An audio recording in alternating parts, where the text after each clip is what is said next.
नमस्कार दोस्तों, आपका स्वागत है हमारे YouTube चैनल ग्लांस एकेडमी पर। दोस्तों, आज की वीडियो में हम डिस्कशन करेंगे प्राचीन एवं मध्यकालीन भारतीय इतिहास से संबंधित टॉप 20 MCQs की, जो बहुत बार एग्जाम में रिपीट होते रहते हैं। और इस वीडियो को दोस्तों UPGIC लेक्चरर, UPPSC प्री और IBACIO के साथ साथ DSSB और यूपी के TGT PGT एग्जाम को ध्यान में रखते हुए इस वीडियो को बनाया गया है। और इसी तरीके के और भी अगर आप टेस्ट सीरीज करना चाहते हैं तो हमारे चैनल को अभी सब्सक्राइब कर लीजिएगा और नोटिफिकेशन को ऑन कर दीजिएगा। हमारे चैनल पर यूपी टेट, सी टेट और इसी के साथ लेक्चरर के लिए भी आपके सिविक्स, जनरल स्टडीज़, हिस्ट्री और इकोनॉमिक्स की वीडियोस लगातार आ रही हैं। और इसी के साथ अब हम शुरू करते हैं दोस्तों, पहले प्रश्न की ओर बढ़ते हैं। देखिए, हमारा पहला प्रश्न है, भारतीय स्थल पर गड्ढे खोदने के साक्ष्य निम्नलिखित में से किस प्राचीन सभ्यता में पाए गए हैं? लोथल एवं कालीबंगन, बुर्जहोम एवं रंगपुर, रूपर और रंगपुर, कालीबंगन और सुतकोटा। देखिए, चारों ही ऑप्शन में जो स्थल प्रयोग किए गए वो हड़प्पा सभ्यता से संबंधित है, लेकिन इसका जो सामान्यतः आंसर होगा, इसका आंसर होगा बी ऑप्शन, बुर्जहोम और रंगपुर से गड्ढे खोदने के साक्ष्य प्राप्त हुए हैं। चलिए अगले प्रश्न पर चलते हैं। निम्नलिखित में से कौन सा ग्रंथ तक्षशिला में मौर्यकालीन मंत्रियों, कारिंदों अर्थात दुष्ट मात्याओं के कुशासन के विरुद्ध हुए ख्यात असंतोष के बारे में बताता है? अशोकावदान, युग पुराण, दिव्यावदान, महाभाष्य। तो इसका सही जवाब हो जाएगा दिव्यावदान। और महाभाष्य की अगर हम बात करें तो इसी पर पतंजलि जी ने जो है कि पाणिनि की महाभाष्य भी लिखी है। चलिए अगले हम प्रश्न पर चलते हैं। निम्नलिखित में से किस शासक ने गजनी अल्पतगीन के खिलाफ गठबंधन बनाया था? आनंदपाल, जयपाल, भीमदेव या कामलूक। तो इसका सही जवाब हो जाएगा जयपाल। और आप लोग कमेंट बॉक्स में कीजिएगा कि महमूद गजनवी और अल्पतगीन में क्या संबंध है। चलिए अगले प्रश्न पर हम चलते हैं। गजनी के महमूद के साथ संघर्ष के दौरान कश्मीर का शासक कौन था? अर्थात जो महमूद गजनवी थे उनके साथ जब संघर्ष हो रहा था तो कश्मीर का कौन शासक उस समय था? आपके ऑप्शन है दिद्दा, चक्रवर्मन, अवंतीवर्मन, शंकरवर्मन। तो ये सही जवाब हो जाएगा ए, डिड्डा या दिद्दा भी कहा जाता है। अगले प्रश्न पर चले।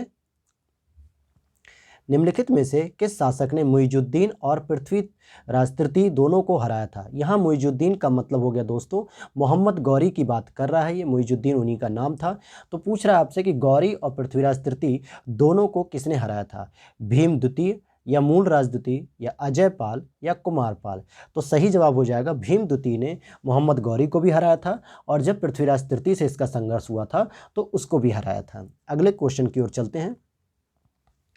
निम्नलिखित में से किस शासक ने महमूद के मथुरा से आगे बढ़ने पर जमकर मुकाबला किया था? महमूद गजनवी जब मथुरा से आगे बढ़ रहा था तो कौन शासक था जिसने जमकर मुकाबला किया था? गांगेय, युवराज देव द्वितीय, कोकल्ला द्वितीय या शंकरगण तृतीय। ऑप्शन हो जाएगा आपका सही सी वाला, कोकल्ला तृतीय। चलिए अगले स्लाइड पर चलते हैं। तुर्की जनजातियों में से कौन शामिल नहीं है? सेल्जुक, गुज्ज, करलुग या संसावनी। तो इसका सही जवाब हो जाएगा आपका गुज्ज। गुज्ज जो जनजाति है वो तुर्की जनजाति में नहीं कहलाती है। अगले प्रश्न की ओर चलते हैं। महान मुगल साम्राज्य के संस्थापक बाबर ने अपना वंश किससे जोड़ा था? पिता के वंश से तैमूर और माता के वंश से चंगेज खान, या पिता के वंश से चंगेज खान और माता के वंश से तैमूर, पिता और माता के वंश से चगताई तुर्क या पिता और माता के वंश से मंगोलाई। तो इसका सही जवाब हो जाएगा पिता के वंश से वो तैमूर कहलाता था और माता के वंश से वो चंगेज खां के वंश का था। लेकिन चंगेज खां का सामान्यतः व्यक्तित्व नकारात्मक था, इसलिए वो अपने आप को तैमूरी वंश का कहलाने में ज़्यादा गर्व महसूस करते थे, इसीलिए मंगोल को तैमूरी वंश का भी कहा जाता है। तो ऑप्शन हो जाएंगे आपके ए ऑप्शन सही। चलिए नेक्स्ट क्वेश्चन पर चलते हैं। खानजादा बेगम किसकी बहन थी? बाबर की, हुमायूं की, अकबर की या जहांगीर की? तो इसका सही जवाब हो जाएगा बाबर की एक खानजादा बेगम बहन थी। अगले प्रश्न पे, निम्नलिखित में से कौन बाबर की माता थी?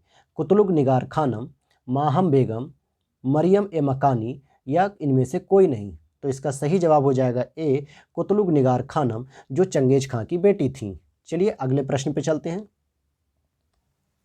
निम्नलिखित बादशाहों में से किसे कलंदर कहा जाता है? निम्नलिखित बादशाहों में से किसे कलंदर कहा जाता है? ऑप्शन है आपके बाबर, अकबर, हुमायूं, शाहजहां। तो इसका सही जवाब हो जाएगा बाबर। जब बाबर ने भारत पर आक्रमण किया था पानीपत के बाद, दूसरा जो युद्ध था खानवा का, वहाँ पर जब उसने बहुत अधिक मात्रा में जो है कि धन प्राप्त किया था, तो वो जब अपने काबुल अर्थात कांधार पहुँचा था तो वहाँ के लोगों को इसने चांदी के सिक्के बांटे थे, और जिसकी वजह से कांधार और काबुल के लोगों ने इसे कलंदर की उपाधि से नवाजा था। चलिए हम अगले प्रश्न पर चलते हैं। निम्नलिखित में से कौन सा प्राचीन भारत के एक उपकरण परंपरा से नहीं जुड़ा हुआ है? मोस्टेरियन, अस्चुलियन, ओल्डोवान या ग्रोसियन? तो इसका सही जवाब हो जाएगा ग्रोसियन, जो भारत के उपकरण परंपरा से नहीं जुड़ा है। अगले प्रश्न को देखते हैं। पानीपत का प्रथम युद्ध किसके बीच हुआ था? तो देखिए, बाबर इब्राहिम लोदी के मध्य, बाबर और राणा सांगा के मध्य, शेर शाह सूरी और अकबर के मध्य, या हुमायूं और इब्राहिम लोदी के मध्य? तो इसका सही जवाब हो जाएगा ए ऑप्शन, बाबर और इब्राहिम लोदी के बीच में पानीपत का प्रथम युद्ध कब हुआ था दोस्तों? तो अप्रैल 1926 में 1526 में ये युद्ध हुआ था। कब हुआ था? अप्रैल 1526 में पहला युद्ध हुआ था, जिसमें बाबर की विजय हो गई थी और इब्राहिम लोदी के हारने के साथ ही अफगान शासन का अंत हो गया था। और अगर हम बात करें बाबर और राणा सांगा के मध्य में युद्ध, तो खानवा का युद्ध था, जिस युद्ध को बाबर ने जिहाद का युद्ध कहा था, अर्थात जन्नत प्राप्त करने के युद्ध के नाम से अपनी सेना को उत्साहित किया था। चलिए हम अगले प्रश्न की ओर चलते हैं। ताम्रपाषाण काल में वृत्ताकार गर्त गृहों की प्राप्ति निम्नलिखित किस स्थल से हुई है? नवदा टोली, आहाड़, हड़प्पा और इनाम गांव? देखिए, ताम्रपाषाण काल की बात कर रहा है तो इसका सही जवाब हो जाएगा इनाम गांव। चलिए अगले प्रश्न पर चलते हैं। भारत में निम्नलिखित में किस नवपाषाणिक स्थल को सर्वप्रथम सूचित किया गया है? नवपाषाणिक स्थल की बात पूछ रहा है आपसे।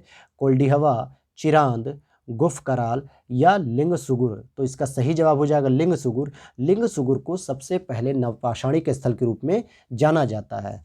और चिरांद कहाँ है दोस्तों? अभी बहुत चर्चा में भी रह चुका है, तो ये बिहार में जो है कि पाया गया था पाषाण युग के समय से। चलिए अगले प्रश्न पे अगर हम चलें, हड्डी की मातृ देवी मूर्ति प्राप्त हुई है कहाँ से? विंध्य घाटी के निम्न पूर्व पाषाण काल से, सोन घाटी के मध्य पूर्व पाषाण काल से, बागोर के मध्य पाषाण काल से, या विंध्य घाटी के उच्च पूर्व पाषाण काल से? तो इसका सही जवाब हो जाएगा डी ऑप्शन, कि विंध्य घाटी के उच्च पूर्व पाषाण काल से हड्डी की मातृ देवी मूर्ति प्राप्त हुई है। अगले प्रश्न की ओर चले। निम्नलिखित नदियों में पहचान कीजिए जहां से सिकंदर को वापस लौटने पर मजबूर होना पड़ा था। झेलम नदी, चिनाब नदी, रावी नदी और ब्यास नदी? तो इसका सही जवाब हो जाएगा ब्यास, क्योंकि सिकंदर की जो सेना थी बहुत थक चुकी थी और बहुत ही कम मात्रा में बची थी, और साथ ही साथ जो है कि उनके पास रसद वगैरह भी नहीं थी, खान पान के लिए भी कोई सुविधा नहीं बची थी, इसलिए उसकी सेना ने ब्यास नदी को पार करने में असमर्थता जता दी थी, और जिसकी वजह से सिकंदर का पूरे भारत पर आक्रमण नहीं हो पाया था और वो वापस उसे जाना पड़ा। चलिए अगले क्वेश्चन पर चलते हैं। कौटिल्य के अर्थशास्त्र के अनुसार स्थानीय एक प्रशासनिक इकाई थी, किसके लिए यूज होती थी? 8 ग्रामों की, 10 ग्रामों की, 200 ग्रामों की या 800 ग्रामों की? तो देखिए 800 ग्रामों की जो स्थानीय इकाई कहलाती थी, प्रशासनिक इकाई को क्या कहते थे? स्थानीय कहा जाता था। नेक्स्ट क्वेश्चन देखते हैं। सूची फर्स्ट और सूची सेकंड का मिलान करना है। चलिए हम मिलाते हैं सूची फर्स्ट को सूची सेकंड से। तो देखिए, अगर आपसे पूछा रहा है अकड़ा अध्यक्ष, कुप्या अध्यक्ष, पणया अध्यक्ष या पौतवा अध्यक्ष, तो देखिए इसका सही क्या होगा? अकड़ा अध्यक्ष का तो हो जाएगा आपका खनिज विभाग का जो अध्यक्ष कहलाता था, और कुप्या अध्यक्ष हो जाएगा वन संपदा का अध्यक्ष। वहीं अगर आपसे पणया अध्यक्ष का पूछा जाएगा तो वाणिज्य विभाग हो जाएगा, और पौतवा अध्यक्ष की बात करेंगे तो माप तौल से संबंधित जो है कि डिपार्टमेंट ये देखते थे। इस तरीके से इसका सही जवाब हो जाएगा थर्ड, सेकंड, फर्स्ट, फोर्थ, यानी डी ऑप्शन इसका सही हो जाएगा। चलिए अगले क्वेश्चन को देखते हैं हम। निम्नलिखित में से कौन सा ग्रंथ पिपल्ली वन में स्थित मौर्य नामक गैर राजसी कबीले की बात करता है? पूछ रहा है आपसे कौन सा ग्रंथ पिपल्ली वन में स्थित मौर्य नामक गैर राजसी कबीले की बात करता है? महापरिनिब्बाण सुत या मिलिंद पन्नु, परिशिष्ट पर्वन, मुद्रा राक्षस? तो सही जवाब हो जाएगा महापरिनिब्बाण सुत। अगले प्रश्न पे बढ़ें। चलिए, तो ये थे आपके दोस्तों टॉप 20 MCQs, जिसमें जो है कि बहुत बार ये क्वेश्चन रिपीट होते हैं, कहीं नवोदय में आते हैं, कहीं केंद्रीय विद्यालय में, कहीं दिल्ली SSB, PGT और इस तरीके के बहुत सारे स्टेट एग्जाम में ये क्वेश्चन आते रहते हैं। इसलिए इसीलिए इन क्वेश्चनों को यहाँ पे समाहित किया गया। और आप इसी तरीके की अपडेट्स पाने के लिए आप हमारे चैनल को अभी सब्सक्राइब कर लीजिए और प्रीवियस जो है कि वीडियोस भी आप देख सकते हैं, हमारे चैनल पे पड़ी हुई हैं। चलिए इसी के साथ हम नेक्स्ट वीडियो में जल्दी ही मिलते हैं। जय हिंद, जय भारत।